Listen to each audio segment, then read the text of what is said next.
akan menjelaskan cara pengisian kohort bayi. Pada kolom pertama itu ada nomor, diisi sesuai nomor urutan. Contohnya 1. Di kolom kedua ada NIK, diisi sesuai KTP atau KK. Contohnya seperti ini. Di kolom ketiga ada nama bayi, ditulis nama bayi lengkap. Contohnya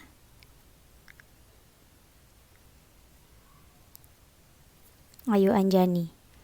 Di kolom keempat ada tanggal lahir, ditulis tanggal, bulan, dan tahun kelahiran bayi. Contohnya 18 bulan 1 tahun 2019. Di kolom kelima ada laki-laki atau perempuan. Itu jenis kelamin, diisi salah satu. Perempuan. Kemudian di kolom keenam ada nama ibu, diisi nama ibu lengkap sesuai dengan KTP atau KK. Seperti itu. Kemudian pada kolom ketujuh ada alamat RT atau RW, nomor telepon atau HP. Itu diisi sejelas-jelas mungkin dan selengkap mungkin. Contohnya seperti ini.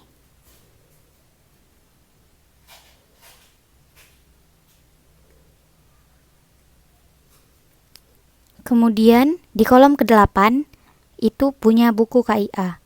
Jika mempunyai buku KIA, dicontreng seperti ini atau digambar rumput. Jika tidak, kalian strip. Selanjutnya kolom 9 yaitu ada berat lahir dalam gram dan panjang lahir dalam sentimeter. Di kolom pertama sudah saya tulis berat lahir dalam gram yaitu 2700 dan panjang lahir 48 cm. Kemudian pada kolom 10-13 yaitu masa neonatal. Pada kolom 10, baris pertama diisi tempat pelayanan. Contohnya PMB. Baris kedua diisi kondisi bayi saat lahir, apakah sehat atau ada komplikasi. Jika ada komplikasi, dibuat komplikasinya. Karena bayi sehat, kita buat sehat. Kemudian, baris ketiga diisi pelayanan yang didapatkan bayi baru lahir, seperti IMD, vitamin K1, dan salep mata. Kemudian di baris terakhir atau keempat diisi jika bayinya meninggal, diisi tanda tambah. Karena bayi tidak meninggal, tidak diisi tanda tambah. Baiklah, untuk kolom 11, baris pertama diisi dengan tanggal dan bulan pelayanan. Sesuaikan dengan tanggal dan bulan pelayanan ibu kunjungan. Kemudian baris kedua diisi tempat pelayanan. Contohnya PMB. Baris ketiga diisi keadaan bayi. Jika bayi sehat, diberi tanda bintang. Dan jika bayi meninggal, diberi tanda tambah. Kemudian baris keempat, yaitu diisi dengan kode pelayanan jika ada. Selanjutnya untuk kolom 12 dan 13, sama saja dengan kolom 11. Yang membedakan hanyalah tanggal dan bulan pelayanan. Kemudian pada kolom 14 sampai kolom 37, yaitu kunjungan bayi. Pada kolom 14, baris pertama diisi dengan tanggal periksa. Contohnya tanggal 18 Januari 2019. Kemudian kolom kedua diisi N jika berat badan sesuai garis pertumbuhan, diisi T jika tidak naik berat badannya, atau kenaikan berat badan tidak dapat mengikuti garis pertumbuhan, diisi O jika tidak ditimbang pada bulan lalu, dan diisi B jika baru pertama kali ditimbang. Kemudian untuk baris ketiga, yaitu diisi E1 atau 2 atau 3 atau 4 atau 5 atau 6 jika bayi diberi ASI eksklusif.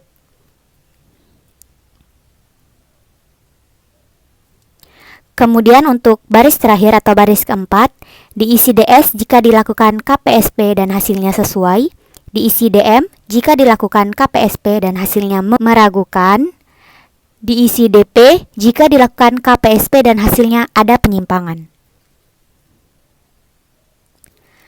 Kemudian untuk kolom selanjutnya sampai kolom 37, pengisiannya sama saja dengan kolom 14. Baiklah, untuk kolom 38 yaitu ada vitamin A 6 bulan.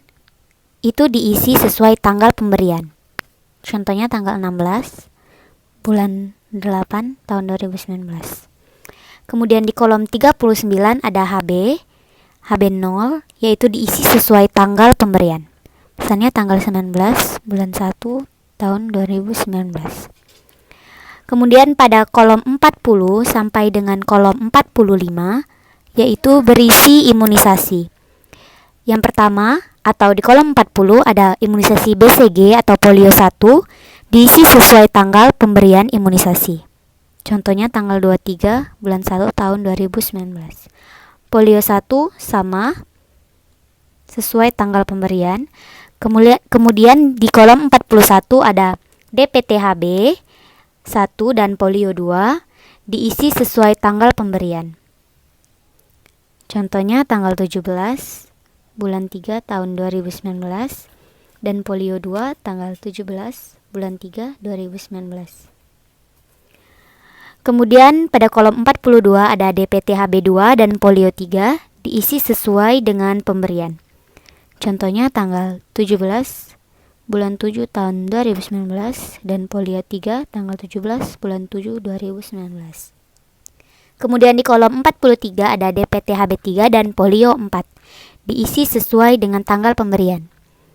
Contohnya tanggal 17 bulan 7 tahun 2019 dan polio 4 di tanggal 17 bulan 7 2019. Kemudian di kolom 44 ada campak, diisi sesuai tanggal pemberiannya. Contohnya tanggal 17 bulan 10 tahun 2019. Kemudian di kolom 46 itu ada kematian postnatal, diisi dengan tanggal kematian. Dan kolom terakhir atau kolom 47 yaitu keterangan, diisi apabila pindah atau baru. Itulah tadi cara mengisi kohort bayi. Baiklah, saya akan menjelaskan cara mengisi kohort ibu. Pada kolom 1 ada tanggal, yaitu ditulis tanggal, bulan, dan tahun ibu pemeriksaan. Kemudian pada kolom kedua ada nomor ibu, yaitu nomor buku KIA ibu. Contohnya. Kemudian pada kolom ketiga ada nama ibu, diisi nama ibu jelas sesuai KTP atau KK. Kemudian ada kolom 4 yaitu jaminan kesehatan masyarakat, diisi nomor jaminan kesehatan masyarakat ibu. Kemudian pada kolom keempat ada jaminan kesehatan masyarakat, diisi dengan nomor jaminan kesehatan masyarakat ibu. Kemudian pada kolom kelima, usia kehamilan ibu, diisi sesuai usia kehamilan ibu, misalnya 12 minggu. Kemudian pada kolom keenam, ada trimester diisi sesuai trimester ibu. Contohnya trimester 1. Kemudian ada anamnesis, contohnya G2, P1, A0. Kemudian pada kolom ke-8 ada berat badan, diisi sesuai berat badan ibu, contohnya 50 kg. Kemudian pada kolom 9 ada tinggi badan, diisi sesuai tinggi badan ibu, contohnya 150 cm. Baiklah, pada kolom 10 ada tekanan darah, diisi sesuai tekanan darah ibu, yaitu 100/70 mmHg. Kemudian pada kolom 11 ada TFU, diisi sesuai TFU ibu, contohnya 3 jari bawah pusat. Kemudian pada kolom 12 ada lila, diisi sesuai lila ibu, yaitu 24 cm. Kemudian ada status gizi, menurun atau naik, jika menurun dibuat M dan jika naik dibuat N. Kemudian pada kolom 14 ada refleks patella, jika refleks patella ibu positif, dibuat garis atau simbol positif, jika refleks patella ibu negatif, dibuat tanda negatif. Kemudian pada kolom 15 dan 19 itu ada kolom bayi, yaitu yang ke-15 yaitu ada DJJ sesuai DJJ bayi, yaitu 136 kali per menit. Kemudian pada kolom 16 ada kepala terhadap PAP, itu diukur perlimaan, jika masuk dibuat M, jika belum masuk pintu atas panggul dibuat BM.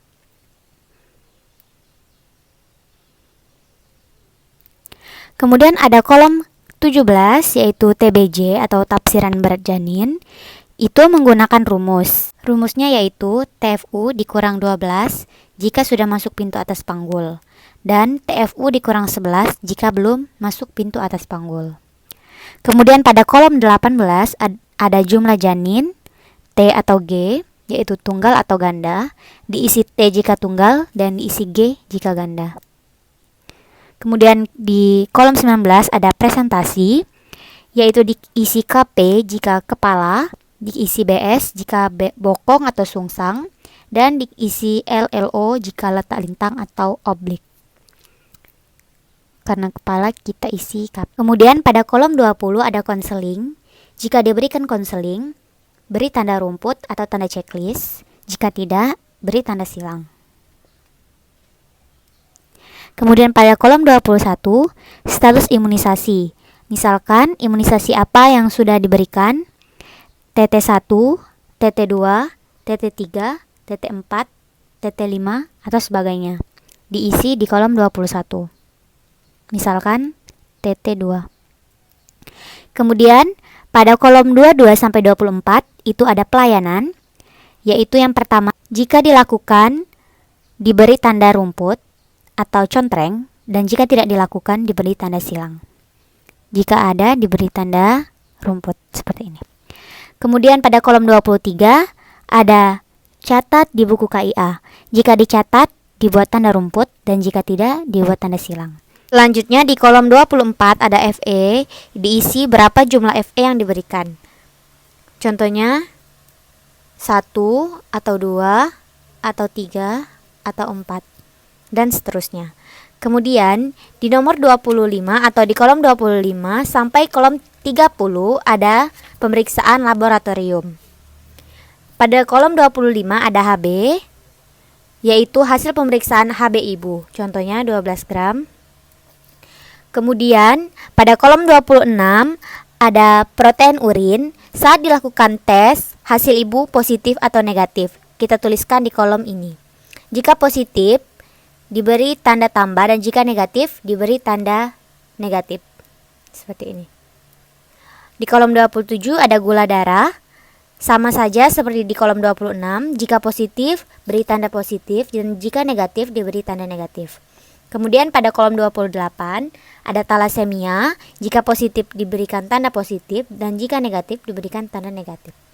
Kemudian di kolom 29 ada sifilis. Jika positif diberikan tanda positif, dan jika negatif diberikan tanda negatif. Kemudian di kolom 30 yaitu ada HB-SAG. Kalau dia positif diberikan tanda positif, dan jika negatif diberikan tanda negatif. Kemudian ada kolom 31 atau VCT. Itu artinya ibu atas kesadaran sendiri ingin memeriksakan HIV tanpa paksaan. Jika iya, tulis contreng, dan jika tidak, tulis silang. Kemudian pada kolom 32 ada serologi atau tes untuk mendeteksi tubuh terinfeksi. Jika ibu terinfeksi saat dilakukan tes, maka beri tanda positif, dan jika tidak, beri tanda negatif. Kemudian pada kolom 33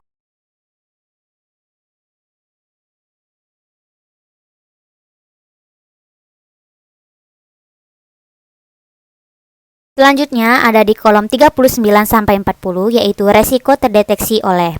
Jika resiko terdeteksi oleh nakes atau tenaga kesehatan, kolom 39 diisi contreng. Dan jika terdeteksi oleh non nakes atau non tenaga kesehatan, kolom 40 diisi contreng. Kemudian pada kolom 41 sampai kolom 46 itu ada komplikasi. Pada kolom 41 ada HDK atau hipertensi dalam kehamilan. Jika iya tulis contreng, dan jika tidak tulis silang. Kemudian pada kolom 42 ada abortus. Tulis contreng jika iya dan tulis silang jika tidak. Kemudian ada perdarahan. Kemudian ada infeksi. Kemudian ada KPD atau ketuban pecah dini. Kemudian ada lainnya. Selanjutnya ada kolom 47 sampai kolom 51, yaitu fasilitas kesehatan. Jika ibu berada di fasilitas kesehatan yaitu puskesmas, contreng pada kolom 47. Jika di RB, contreng pada 48. Jika RSA atau RSB, dicontreng pada kolom 49. Jika RS atau rumah sakit, dicontreng pada 50. Dan jika lain-lainnya, dicontreng pada nomor 51. Kemudian pada kolom 52 ada keadaan tiba, H untuk hidup dan M untuk meninggal. Jika hidup diberi huruf H dan jika meninggal diberi huruf M. Kemudian di kolom 53 sama dengan kolom 52 keadaan pulang jika H hidup dan jika M meninggal. Tadi cara mengisi kohor pada ibu. Terima kasih teman-teman sudah menonton video saya. Jangan lupa like, comment, and subscribe. Wassalamualaikum warahmatullahi wabarakatuh.